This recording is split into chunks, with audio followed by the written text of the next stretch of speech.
الوقت يمر والشتاء قادم. شتاء قد يكلف فرنسا أرواحا بشرية وأزمة بطالة وسياحة. ارتفاع قياسي بدرجات الحرارة يضاعف أزمة الكهرباء بفرنسا، وهي التي خسرت نصف أسطولها من المحطات النووية.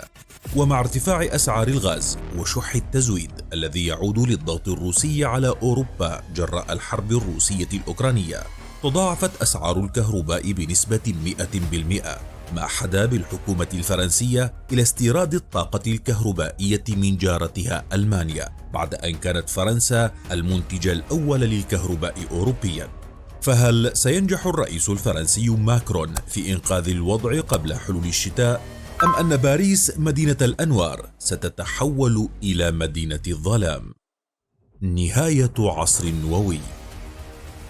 بدأت الأزمة مع خسارة فرنسا للصدارة الأوروبية كأول مصدر للكهرباء، وكان ذلك لصالح السويد في النصف الأول من هذا العام بحسب تقرير محلل بيانات الطاقة إنابسيس.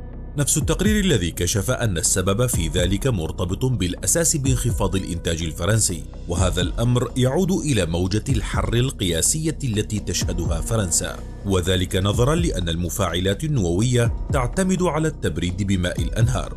واليوم ونتيجة لارتفاع حرارة الأنهار وتآكل 12 محطة نووية ودخول بعض آخر إلى الصيانة، خسرت فرنسا قرابة نصف ترسانتها من محطات الطاقة النووية، بحيث لا يعمل حاليا سوى 24 مفاعلا نوويا من أصل 56.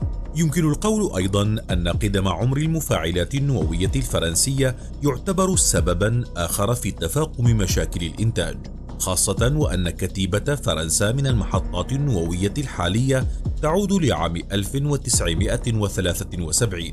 وفي ظل تراجع الطاقة الإنتاجية للمحطات النووية، صار الاعتماد على الغاز أمرا حتميا لشركات الكهرباء الفرنسية EDF، ما شكل تضخما في أسعار الكهرباء لم يشهده الشعب الفرنسي من قبل. صدمة كهربائية.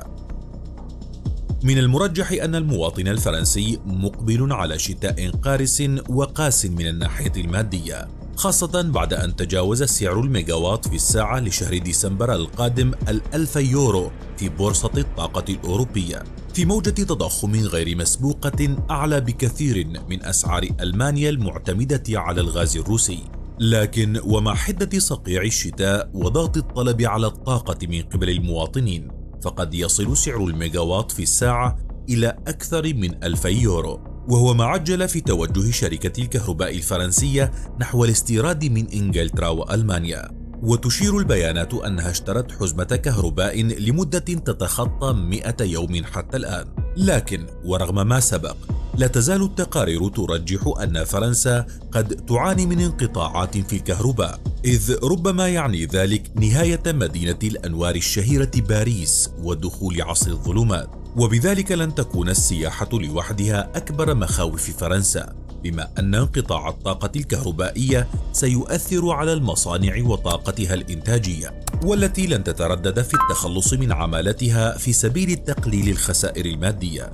وبالتأكيد عندها ستكون المحصلة نتائج لا تحمد عقباها على الاقتصاد الفرنسي، خاصة مع ارتفاع نسبة البطالة. ونظرا لتعقد وضع الطاقة في فرنسا، استلزم ذلك الأمر تدخل الحكومة بشكل عاجل بخطة إنقاذ، حيث أعلنت رئيسة الوزراء إليزابيث بورن عن اعتزام الحكومة امتلاك 100% من رأس مال شركة الكهرباء الفرنسية EDF، بالإضافة إلى إعلان الرئيس الفرنسي إيمانويل ماكرون عن خطة استراتيجية لبناء 6 محطات نووية جديدة، وذلك بحلول عام 2050 بتكلفة بلغت 50 مليار يورو، على أن ينطلق العمل بأول مفاعل جديد مع سنة 2035، وهذا على أمل نجاح محاولات فرنسا في زيادة مخزونها من الغاز الطبيعي إلى مستوى يمكنها من مقاومة الشتاء المقبل. برأيك، هل تحقق خطة الإنقاذ الحكومية مساعيها؟ وكيف ترى وضع فرنسا مع الشتاء القادم؟